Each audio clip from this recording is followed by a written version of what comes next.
l'invité. Notre invité ce midi, Laurent Kosinski, cofondateur de Milo. Bonjour. Bonjour. Merci d'être avec nous aujourd'hui dans 60 minutes business. Près de 70% des entreprises françaises déclarent avoir subi au moins une tentative de fraude, rien que pour l'année 2022. Et c'est là que vous entrez en jeu avec Milo, créé en 2020. Vous intervenez particulièrement sur la fraude à l'identité et aux documents. Expliquez-nous. Oui, alors pour rebondir sur ce que vous disiez, c'est qu'en effet, le développement du digital a provoqué deux choses. Une première, c'est une facilitation de la fraude et une forme d'impunité sur le sujet, parce qu'en fait, on n'est pas face aux personnes, donc ça facilite. Et la deuxième chose, c'est que les clients revendiquent de l'instantanéité, de la facilité, et donc finalement, les deux sont pas facilement compatibles. Et c'est là qu'on intervient en effet. L'idée, c'est de pouvoir proposer le parcours de vente, ce qu'on appelle nous parfait, donc simple et sécurisé à la fois, pour permettre aux distributeurs de faire plus de ventes, mais avec un minimum de risque, qu'il s'agisse de fraude à l'identité ou bien d'impayé, quand on parle de paiements, je dirais, multiples pour les clients. Alors vous vous adressez aux retailers, aux e-commerçants, aux assureurs, aux banquiers. Comment ça fonctionne concrètement quand on fait appel à vous ? Alors quand on fait appel à nous, en fait on a une technologie qu'on met à disposition des entreprises et qui permet en fait deux choses. C'est de collecter en temps réel plus de 400 données sur un prospect, sur un client qui arrive, et qui permet en fait d'évaluer deux choses. Est-ce que c'est bien la personne qu'elle prétend être ? Et ensuite, est-ce que c'est quelqu'un qui va avoir un comportement solvable ?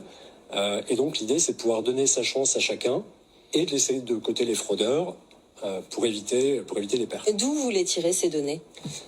Alors l'idée, c'est que on va récupérer ces données de différentes sources, aussi bien des traces que vous allez laisser sur Internet, sur les réseaux sociaux, de la manière dont vous allez utiliser vos outils, votre smartphone ou votre ordinateur, ou également des nouvelles technologies qui ont été permises par la réglementation, type DSP2, donc ce qu'on appelle communément l'open banking, qui est le moyen d'accéder au compte bancaire du client.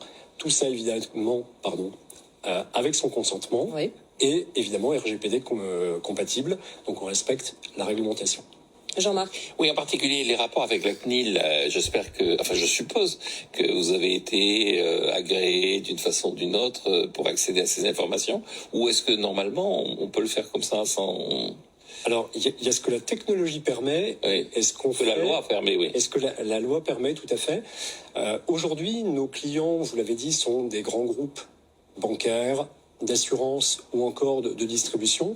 Et évidemment, ils sont très sensibles à tous ces sujets de conformité, donc respect de la réglementation, RGPD, comme chapeau. Et le deuxième sujet, c'est également la sécurité de ces données, parce que c'est pas tout de respecter la loi. Le tout, c'est aussi d'éviter tout ce qui est hacking et faire en sorte que on ait également une souveraineté des données. Donc l'ensemble des données sont traitées en France. Et ensuite, ce qu'on a fait pour répondre notamment aux problématiques de RGPD, c'est qu'en fait, on traite ces données à la volée.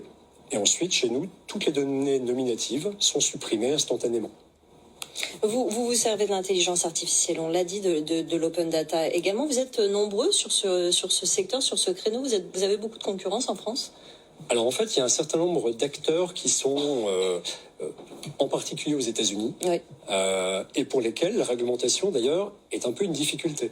Donc je dirais que être un acteur français, vous voulez dire que c'est un atout ? Ça devient un atout, tout à fait. En tout cas, nous on prend la réglementation plutôt comme un atout que comme une contrainte. Et donc il y a quelques acteurs étrangers, enfin en tout cas transatlantiques, quelques acteurs en Europe qui font ce genre de choses. Mais l'idée, c'est que, en tout cas dans nos marqueurs, c'est que souvent c'est sur un secteur d'activité ou sur une spécialité de fraude. Nous, l'idée, c'est d'offrir une vision globale qui est à la fois business et risque. Jean-Marc ? Et alors, vous constatez qu'il y a beaucoup de fraudes, ou est-ce que ça reste quand même relativement anecdotique ? Est-ce que les fraudeurs sont une généralisation de la fraude, ou est-ce que le fraudeur reste quand même un personnage un peu à part ? Alors, le fraudeur, en fait, il y a plusieurs types de fraudeurs. Il y en a beaucoup, et... Alors, comme toutes les fraudes, par nature, elle est compliquée à mesurer précisément. Oui. Pour autant, on va avoir du fraudeur que j'appelle du dimanche, c'est-à-dire celui qui se dit « j'ai l'opportunité de frauder ou de pas payer », et qui se dit « bon, finalement, si on me réclame pas, si on me court pas après, c'est bon, je vais m'en passer ». Et puis à côté de ça, vous avez des réseaux organisés qui ont des moyens de plus en plus importants.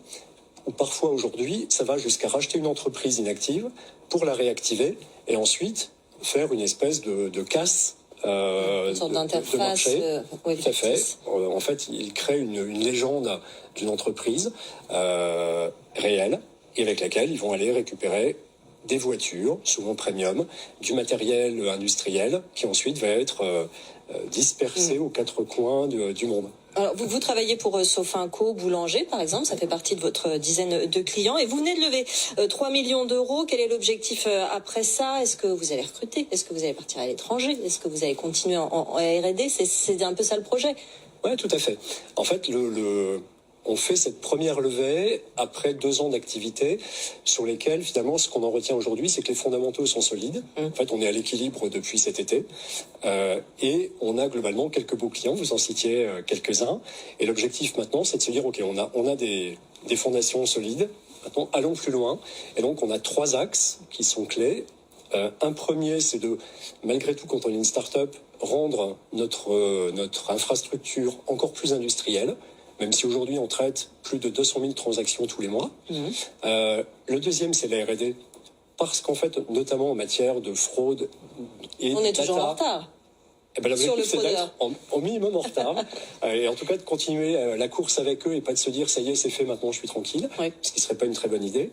Et en effet, troisième levier, développement international en Europe. Et puis, on a quelques pistes en Asie également sur le sujet. Ça s'appelle Milo et ça vient de Lille, cette fintech. Merci beaucoup, Laurent Kosinski, d'être venu nous voir, cofondateur de Milo. Merci d'être venu dans 60 minutes business. Merci à vous.